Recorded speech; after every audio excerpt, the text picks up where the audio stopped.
നമസ്കാരം, പ്രവാസി മലയാളിയിലേക്ക് സ്വാഗതം. മരുഭൂമിയിലെ 2 വർഷത്തിലേറെ നീണ്ട കൊടിയ ദുരിത ജീവിതത്തിൽ നിന്ന് മലയാളി യുവാവിനെ രക്ഷപ്പെടുത്തി. ആടുകളും ഒട്ടകങ്ങളുമായി സൗദി അറേബ്യയിലൂടെ 2000-ലേറെ കിലോമീറ്റർ അലയാൻ വിധിക്കപ്പെട്ട അമ്പലപ്പുഴ സ്വദേശി അൻഷാദിനെയാണ് 2 വർഷത്തിനു ശേഷം സൗദി പോലീസും സാമൂഹ്യ പ്രവർത്തകരും ഇന്ത്യൻ എംബസിയും ചേർന്ന് രക്ഷപ്പെടുത്തിയത്. സ്വന്തം നാട്ടുകാരൻ കൂടിയായ വിസ ഏജന്റാണ് ഇയാളെ ചതിച്ചത്. സൗദി തൊഴിലുടമയുടെ ഉടമസ്ഥതയിലെ അതിഥി മന്ദിരത്തിലെ ജോലിയെന്ന് പറഞ്ഞ് പറ്റിച്ച് 50,000-ഓളം രൂപയ്ക്ക് വിസ നൽകി ഇയാൾ യുവാവിനെ കെണിയിൽപ്പെടുത്തുകയായിരുന്നു. 2017-ലാണ് അൻഷാദ് റിയാദിലെത്തുന്നത്. എയർപോർട്ടിൽ നിന്ന് സ്പോൺസർ കൊണ്ടുപോയത് 400 കിലോമീറ്റർ അകലെ സാജിർ എന്ന സ്ഥലത്തെ മരുഭൂമിയിലേക്കാണ്. പന്തികേട് തോന്നിയ അൻഷാദ് അന്ന് തന്നെ എതിർക്കുകയും ചെയ്തു. എന്നാൽ മുഖമടച്ച അടിയായിരുന്നു സ്പോൺസറുടെ മറുപടി. അന്ന് തുടങ്ങിയതാണ് അൻഷാദിന്റെ ദുരിതം. 10-40 ഒട്ടകങ്ങളും കുറെ ആടുകളും അവയെ പരിപാലിക്കുക, മരുഭൂമിയിൽ കൊണ്ട് നടന്ന് മേയ്ക്കുക എന്നിവയായിരുന്നു അൻഷാദിന് ചെയ്യേണ്ടിയിരുന്ന ജോലികൾ. കൂടെ ഒരു സുഡാനി ജോലിക്കാരനും ഉണ്ടായിരുന്നു. അയാൾ 1 വർഷം കഴിഞ്ഞപ്പോൾ ഓടിപ്പോയി. 2 വർഷത്തിനിടെ 2000-ലേറെ കിലോമീറ്റർ ഈ ആടുകളെയും ഒട്ടകങ്ങളെയും കൊണ്ട് സഞ്ചരിച്ചു. ആടുജീവിതത്തിലെ കൊടിയ പീഡാനുഭവങ്ങളുടെ പുതിയ അധ്യായമായിരുന്നു അൻഷാദിന്റെ ജീവിതം. തളർന്നിരിക്കുമ്പോൾ തൊഴിലുടമയുടെയും മകന്റെയും ക്രൂരമായ പീഡനം, ഒട്ടകത്തിനുള്ള വെള്ളവും മൈദ കൊണ്ടുള്ള റൊട്ടിയും ഭക്ഷണം. 2 വർഷത്തിനിടെ കുളിച്ചത് 2-3 തവണ മാത്രം. ഉടുത്തുമാറാൻ കീറിപ്പറഞ്ഞ വസ്ത്രങ്ങളും ശമ്പളം എന്നത് കേട്ടുകേൾവി മാത്രമായിരുന്നു. കണി കാണാൻ 1 റിയാൽ പോലും കിട്ടില്ല. കഴിഞ്ഞ ദിവസം സൗദി പോലീസും സാമൂഹ്യ പ്രവർത്തകരും ഇന്ത്യൻ എംബസിയും ചേർന്ന് രക്ഷപ്പെടുത്തും വരെ ഈ 27-കാരൻ അനുഭവിച്ചത് വിവരിക്കാൻ പോലും കഴിയാത്ത നരകീയമായ ജീവിതമായിരുന്നു. അമ്പലപ്പുഴ വടക്കു പഞ്ചായത്ത് 13-ാം വാർഡ് കക്കാഴംപുഴ സ്വദേശിയായ പുതുവൽ ജലാലുദ്ദീൻ ലൈല ദമ്പതികളുടെ മകൻ അൻഷാദിനെ ചതിച്ചത് സ്വന്തം നാട്ടുകാരനായ വിസ ഏജന്റ് തന്നെയായിരുന്നു. 45,000-ഓളം രൂപ വാങ്ങിയാണ് ഇയാൾ അൻഷാദിനെ സൗദിയിലേക്ക് കയറ്റിവിട്ടത്. ആടുജീവിതത്തെക്കുറിച്ച് കേട്ടുകേൾവിയുള്ളതിനാൽ വാഹനം മരുഭൂമിയിലേക്ക് തിരിഞ്ഞതും അൻഷാദ് ബഹളം വച്ചിരുന്നു. എതിർത്തപ്പോൾ മുഖത്തടിച്ച് മരുഭൂമിയിലെ തമ്പിൽ കൊണ്ടുചെന്നാക്കി.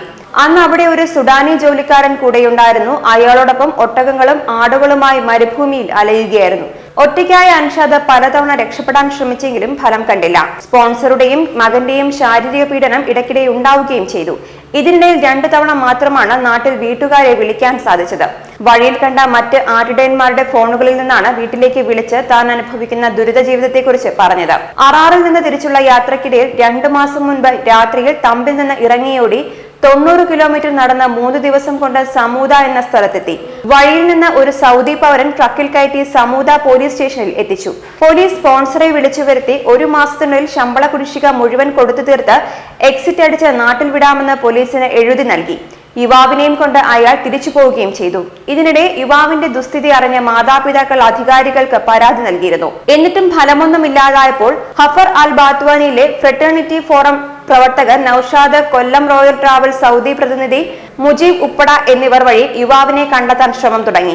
ഇന്ത്യൻ എംബസി വെൽഫെയർ വിംഗ് ഉദ്യോഗസ്ഥൻ ഷറഫുദ്ദീൻ ഇതിനാവശ്യമായ എല്ലാ സഹായങ്ങളും നൽകി. വീട്ടുകാരുടെ അഭ്യർത്ഥനയെ തുടർന്ന് സാമൂഹ്യ പ്രവർത്തകരായ നൌഷാദ്, കൊല്ലം, മുജീബ് ഉപ്പട എന്നിവർ ഈ സമയം യുവാവിനെ അന്വേഷിച്ച് നടക്കുകയായിരുന്നു. ഇന്ത്യൻ എംബസിയുടെ കൂടി സഹായത്തോടെ അവർ ഒടുവിൽ അന്വേഷിച്ച് സമൂദ പോലീസ് സ്റ്റേഷനിലെത്തി.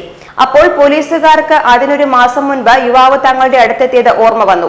അവർ ഉടൻ മരുഭൂമിയിൽ അന്വേഷിച്ചു പോയി തൊഴിലുടമയെ കസ്റ്റഡിയിലെടുക്കുകയും അൻഷാദിനെ കണ്ടെത്തിക്കൊണ്ടുവരികയും ചെയ്തിരുന്നു. ജോലി തുടങ്ങിയ ശേഷം ഇതുവരെയും അൻഷാദിന് ശമ്പളം കൊടുത്തിരുന്നില്ല. പോലീസ് തൊഴിലുടമയെ ലോക്കപ്പിലടച്ച് വിരട്ടിയതിനെ തുടർന്ന് 2 വർഷത്തെയും മുഴുവൻ ശമ്പളവും അയാളുടെ മകൻ കൊണ്ടുവന്നു കൊടുത്തു. ഇഖാമയുടെ കാലാവധി കഴിഞ്ഞതിനാൽ അത് പുതുക്കി ഒരാഴ്ചയ്ക്കുള്ളിൽ നാട്ടിൽ കയറ്റിവിടാനുള്ള നടപടി സ്വീകരിക്കുമെന്ന് പോലീസിന് ഉറപ്പ് കൊടുത്തിരിക്കുകയാണ് സ്പോൺസർ. യുവാവ് ഇപ്പോൾ സാമൂഹ്യ പ്രവർത്തകരുടെ സംരക്ഷണയിലാണ്. എംബസി അധികാരപത്രം നൽകിയതിനു പുറമെ സമൂദ പോലീസ് സ്റ്റേഷനിലേക്കും അവിടെയുള്ള ലേബർ ഓഫീസിലേക്കും കത്തുകളും അയച്ചു. തുടർന്ന് നൌഷാദും മുജീബും കൂടി കഴിഞ്ഞ ദിവസം സമൂദയിൽ അവിടെ ബഖാരിയിൽ ജോലി ചെയ്യുന്ന അമ്പലപ്പുഴ സ്വദേശി ജബ്ബാറിന്റെ സഹായത്തോടെ പോലീസ് സ്റ്റേഷനെ സമീപിച്ച് യുവാവിനെ കണ്ടെത്താൻ സഹായം തേടുകയായിരുന്നു. എന്തായാലും ദുരിത ജീവിതത്തിനൊടുവിൽ നാട്ടിലേക്ക് മടങ്ങാനുള്ള തയ്യാറെടുപ്പിലാണ് അൻഷാദ്. എക്സിറ്റ് വിസ കിട്ടിയാൽ ഉടൻ തന്നെ അൻഷാദ് നാട്ടിലേക്ക് മടങ്ങും. ന്യൂസ് ഡെസ്ക്, പ്രവാസി മലയാളി.